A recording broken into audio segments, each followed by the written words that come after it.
What's going on, guys? Off Angel back at it again with another video, and today I'm bringing you my top 10 list for weapons in Elden Ring. Now, this can all depend on what build you have, so I'm putting a bunch of weapons in here that I just really love. Now, there's a couple that I cut out, so if you want to see other weapons, leave it down in the comment section below. I have some other weapons that I wanted to throw in this top 10 list, but they really narrowly missed it just because the weapons I picked here are just my absolute favorite. So if you guys want to see more content like this, hit that like button, hit that subscribe button if you're new, and let's just get straight to it.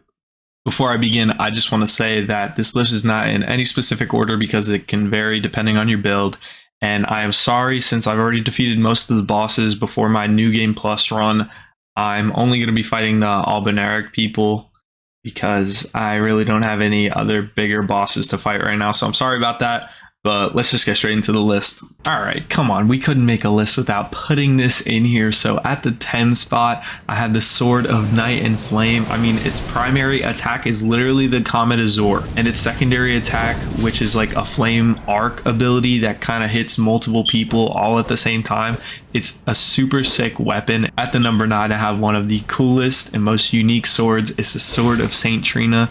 Now, its ability is to literally put your enemies to sleep, and this even works on some bosses. I know it definitely works on the Godskin duo because I absolutely used it so I could just fight one at a time. Put the first one to sleep and then fought the other one. And they honestly stay asleep for a little bit, so it's pretty useful. But as soon as they fall asleep, you have the chance to hit them with a critical hit, which is super fire, so you can get as much damage as you want off of them.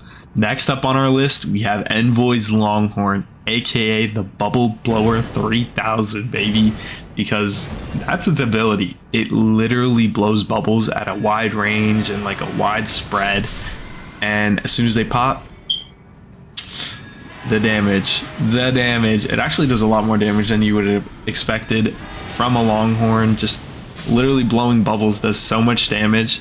But I will say its melee attacks are super slow, so if you're gonna use it, just stick to the bubbles.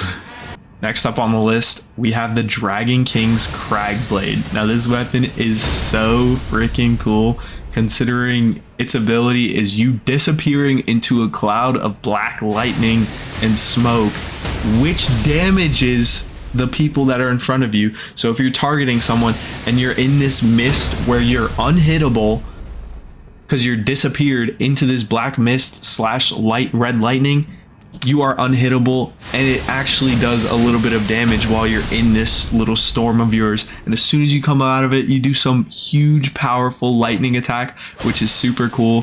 So it's a good like way to dodge an attack while also following up with a huge attack.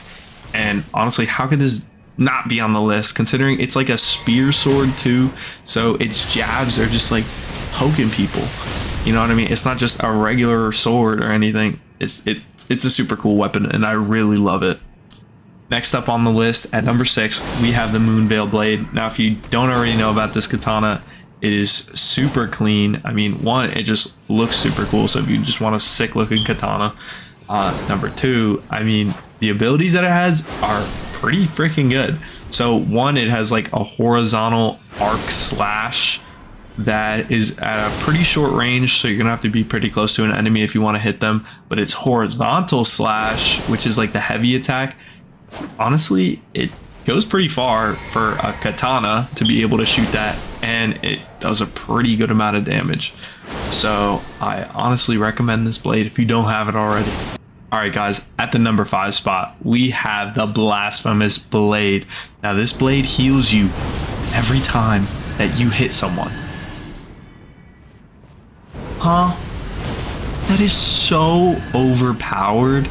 I mean, obviously there's limitations. It's not going to give you a full health bar per hit, but like even the slightest bit of health per hit is absolutely crazy. And not to mention its ability to like do this like volcanic eruption in a line in front of you. It just looks so cool. It does a lot of damage, and it's just a great weapon to have. Alright, this is for my intelligence-based users. At the number 4, we are going to have the Wing of Astel. Now, this blade has 2 abilities, and not to mention, it looks super sick. I mean, it's quite literally a wing. It looks like a little wing that you just pulled off a fly or something, but it looks so cool. Its first ability is this like explosion of the cosmos. You like bring some galaxy in there, and then just stars just start exploding. It's super cool, and it does a lot of damage. For its second ability, it's just its heavy attack.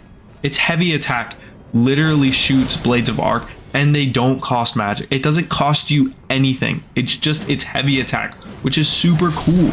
Like, what other weapons don't cost you something for doing an ability besides this one? You know what I'm saying? That's why I had to be at the number 4. All right, anime lovers, at the number 3 spot, we have the Hand of Malenia. Now, I'm not gonna lie, Malenia is a super hard boss to kill, so if you want to get this weapon, good luck to you. It took me a lot of time. But this blade honestly pays off, even though it takes a fat chunk of dexterity to be able to even use. It is still one of the coolest weapons there is. I mean, it looks like an anime scene when you use this weapon, and you already know that damage output is. So that's definitely why I had to be at the number 3 spot. At the number 2 spot, definitely one of my favorite weapons in this game, the Sacred Relic Sword. Now, obviously, you have to defeat the Elden Beast, which is the final boss in the game, but this sword is so worth it. I mean, it shoots this holy line in front of you at a super far distance, and you're gonna see here I'm in the farming spot that everybody knows of. If you don't, let me know in the comment section below. I'll put a video to that. But anyway, this is the best farming sword that you can get. It does so much damage, and it just does such a wide range. So if you're fighting a lot of enemies at once, this is a sword that you want to have with you, because it just has so much versatility in it. It's definitely number 2 for me. Definitely number 2, one of my favorite swords in this game. It's just so cool. All right, at the number 1 spot, my final choice. This is my favorite blade in the game. It's the Rivers of Blood. Now, this katana just does work on bosses and enemies and anything that can bleed. It does work on. I use this katana as my primary weapon, and I love it more than anything. I mean, its ability just looks super sick, like with the X of blood, and the bleed. I love bleed damage, and I built my build around that. So that's personally why it's my favorite. But obviously, with all these choices here, you guys can pick whatever sword or weapon you guys like, because you know that's what this game's about, which is super nice. All right, guys, that is going to be the end of the video. And like I said before, there is a ton of weapons that I was considering putting in this video. So if you guys want to see those, make sure to leave a comment down below. Hit that like button, hit that subscribe button if you're new. I hope you all have a great rest of your day. And as always, I'm out. Peace.